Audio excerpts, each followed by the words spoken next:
It doesn't happen overnight. Not really. People don't leave suddenly. They leave slowly, piece by piece, until one day it's too late, and you're left wondering when it all went wrong. Most of us think people leave suddenly. A fight, a betrayal, a moment. That's the story we tell ourselves. But that's rarely true. Leaving is a slow process. Emotional withdrawal, tiny disconnects, small cracks in the foundation. And because these cracks are invisible at first, we ignore them. Here's the thing. The signs are always there. You just have to know what to look for. It starts with small things. A missed call here, a delayed reply there. The jokes aren't as funny. The laughs aren't as loud. Conversations feel lighter, emptier, like the weight has been quietly removed. You might notice, or you might not. Because the human brain fills gaps. It excuses, it rationalizes. They're busy. They're tired. They didn't mean it. And that's exactly what makes it so effective. Emotional distance is invisible when you're not looking for it. But it's there. Always. And then come the small irritations. The little disagreements that never really mattered before start to feel bigger. Maybe they stop sharing details of their day. Maybe they don't ask about yours. Maybe their attention drifts toward their phone, toward other people, toward anything but you. It's not dramatic. It's almost painless. But make no mistake, it's the first stage of leaving.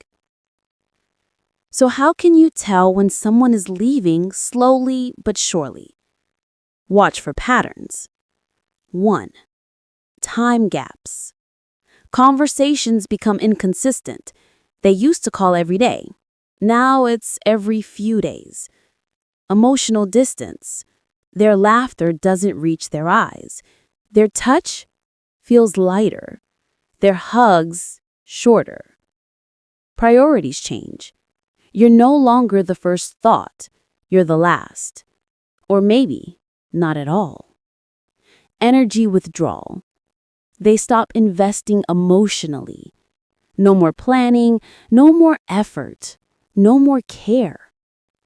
It's the quiet erosion of connection.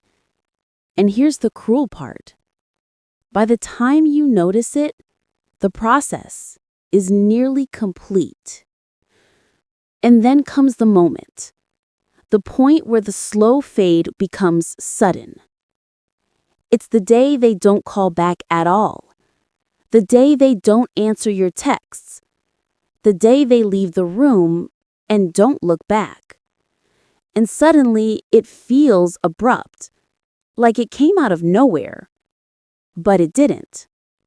It's the culmination of weeks, months, sometimes years of quiet disengagement.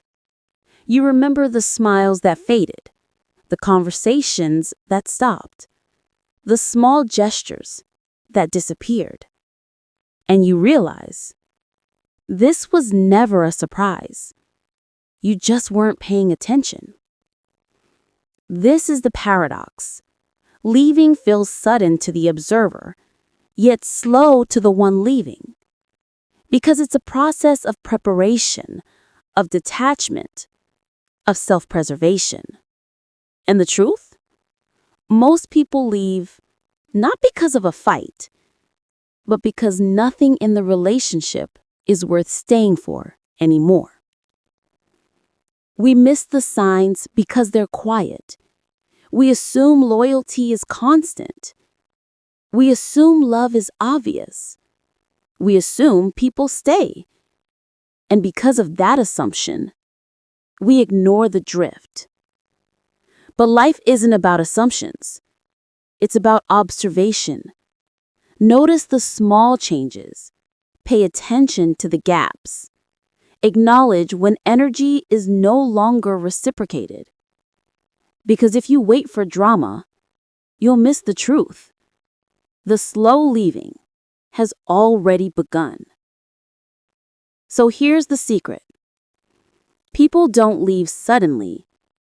They leave slowly, piece by piece, until all at once. And the lesson isn't to fear it. The lesson is to recognize it. To respect yourself enough to notice when you're being quietly forgotten. To act before the silent drift becomes final. Because life is too short to be the last thought. Too short to wait for someone to disappear. Notice the cracks, address them, or accept that some departures are inevitable, but never surprising. If you've ever felt someone leaving slowly, comment, "I noticed," below. Let's talk.